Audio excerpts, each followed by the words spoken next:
be talking about Irish fairies and some of the history of Irish fairies.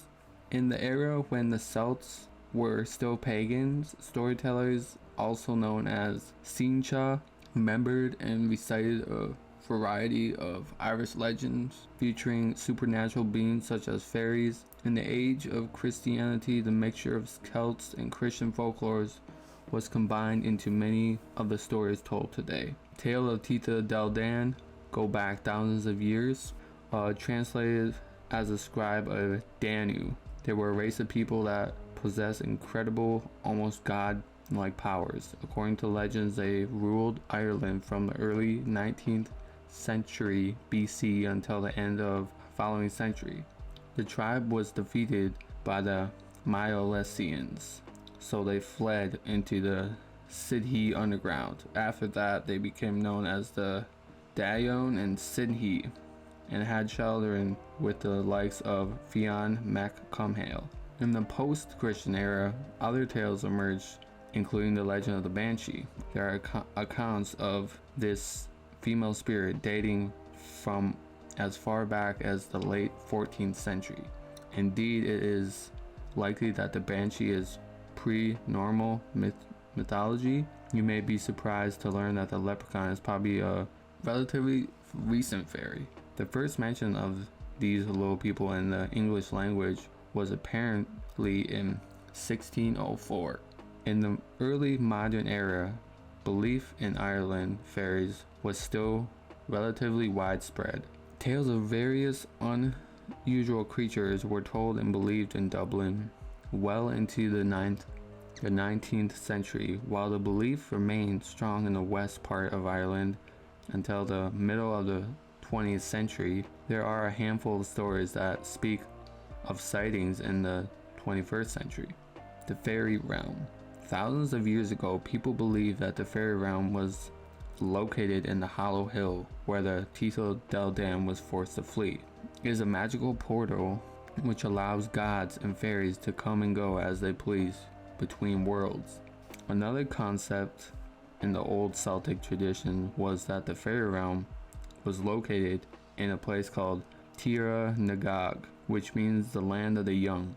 This wonderful land could be found across the sea from the west of Ireland, and those who lived there avoided death and remained eternally young. Other tales suggest that the legendary Irish hero Fionn Mac Cumhale lived in a place now known as the Hill of Allen in County Kildare. However, there are suggestions that fairies made themselves known all around Ireland. Possible locations in the far west of Keir, Lugger, and a small patch of untiled land near the Burren in Count Clare. Some types of Irish fairies. There are numerous fairies specifically associated with Ireland, but we will look at 5 of the best. The Banshee, also known as Beanseed or Woman of the Fairy. The Banshee is a harbinger of death. According to the legend, she appears to members of certain Irish families to warn them of impending death. In the 17th century text memoir of Lady Fanshawe, the Banshee is described as a woman in white with a ghostly pale complex and white hair. She appears as a wailing spirit and sometimes wears the blood-stained clothing of the person about to die. It is important to note that the Banshee is seldom seen. One famous case involved King James I of Scotland, who was visited by the wailing woman and told of his forthcoming death at the behest of the Earl of Atholl in 1437. While some legends say that if you hear her piercing shriek, you will die within 24 hours. There are cases when the soon-to-be deceased person is a relative of the individual that hears the crying. Leprechauns. The leprechaun is arguably the most famous Irish fairy of them all. They are earth fairies that specialize in shoemaking. Leprechauns are known for being extremely small, wearing green clothes, and hiding treasures. Despite their popularity, the first account of leprechauns won't appear in English literature until the early 17th century. There is suggestion that they appeared in the adventures of Fergus MacLeity as early as the 7th or 8th century. In that text, Fergus, the king of Ulster, discovered 3 water sprites and asked them for the power to swim underwater. However, this leprechaun, small water sprite, bears little resemblance to the modern depiction of leprechauns. According to W.B. Yeats in his 1888 book Fairy Tales and Folklores of the Irish Peasantry, leprechauns are small, withered old men. The popular image of these little men also suggests they are ill-tempered and mischievous. The next one is a puka. This Irish fairy is one to fear because he appears after nightfall. It can transform its shape into all manners of horror forms. There are various tales of the puka, which tells of its ability to change into bats, eagles, dogs, goats, or a black horse. In the middle of the night, the puka may destroy crops and terrify livestock, but not all stories are negative. In ancient legend, mystical charms and superstitions of Ireland, written by Lady Wilde in 1887, she wrote about how a puka helped a young man named Fedrig enjoyed a life filled with joy and prosperity. He made friends with the spirit, who in turn helped thresh the corn. Fedrig was so happy that he created a special suit of clothing for the puka. The spirit disappeared, but on the day of Fedrig's wedding, he found a goblet of wine. Fedrig guessed it was a gift from his old friend and drank it. He married his bride and enjoyed happiness and prosperity for the rest of his days. Dullahan, Irish fairy, appears as a ghostly horseman and is associated with County Sligo and County Down. A number of people claim to have seen this Dullahan as it rode past. It is depicted as a headless horseman who holds his head under the crook of his arm. The head apparently glows, so the Dullahan uses it as a lantern to help guide him during the night. According to legend, this fairy is capable of looking into the head and seeing the home of a dying person. In a rather macabre twist, the Dullahan uses a human spine as a whip. Changelings. The legend of the changeling is popular throughout Europe, especially in Ireland. These creatures are deformed children of fairies who are abandoned. Their parents tend to swap the children with a human baby, and these creatures are described as sickling and abnormal. They either fail to pick up language or else their language skills are remarkably advanced. Some changelings are constantly hungry and always crying. The W.B. Yeats poem The Stolen Children was inspired by tales of fairies stealing human children and leaving changelings in their place. The tale of these unwanted fairy babies continued to inspire literature and even movies in the modern day.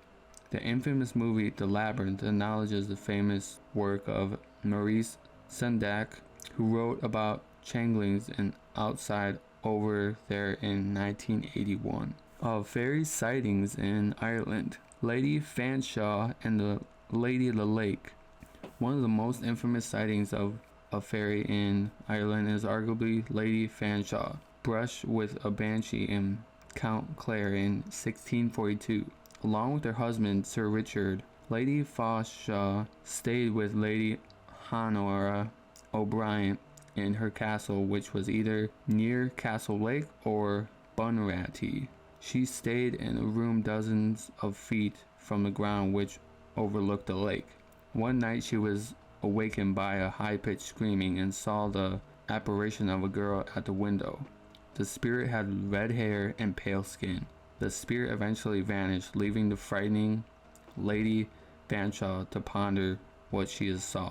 The following morning she was told about the death of a relative who had been hiding an illness from her. According to the legend, the spirit she saw was that of a peasant woman, and she was the wife of a previous owner of the castle. The unfortunate lady was murdered by her husband, who drowned in a lake. Leprechauns in Lime Rock, where there have been countless sightings of fairy folk going back many centuries. You may be shocked to discover that there are a reasonable number of 20th century sightings too. In 1938, schoolboy John Keeley claimed to have spoken to a fairy in the mid-fairy in the west of County Limerick. When he told his friend, they told him to go back and speak to it. This statement was made in jest because they didn't believe him. When Keeley returned to the spot, the fairy was still there, and the boy asked him where he was from. The fairy replied, "I'm from the mountains, and it's all equal to you what my business is." The following day, Keeley meets two fairies and held the hand of one. Had his friend not been spoken by the fairy, they may well have kidnapped the boy. It transpires that the other boy was setting up an ambush, which suggested the fairies might have been leprechauns and the children wanted their treasure. Encounter with changelings. Several people have reported encounters with changelings, including Kate Maloney, who lived in a small village near Tulla, Count Clare, in 1869. She was concerned about her daughter, who had undergone a strange transformation and was in poor health. A wise woman confirmed that Kate's daughter has changed, and unfortunately the children died soon. After the beginning of the 20th century, Reverend J.M. Spice told Evan Menz about a woman, who he refers to as Miss K, who was also kidnapped by fairies in Gastown. She went to find her daughter, and at nightfall she was suddenly surrounded by fairies that were in the process of bringing her towards the South Bureau Mountain. Miss K was only able to escape after calling out her son. Alright guys, I hope you guys enjoyed that. If you did, make sure you give it a thumbs up, hit that subscribe button, turn your post notifications so you never miss out. If you guys have any recommendation videos, let me know down below. I love you guys. I will see you in the next video. Stay safe.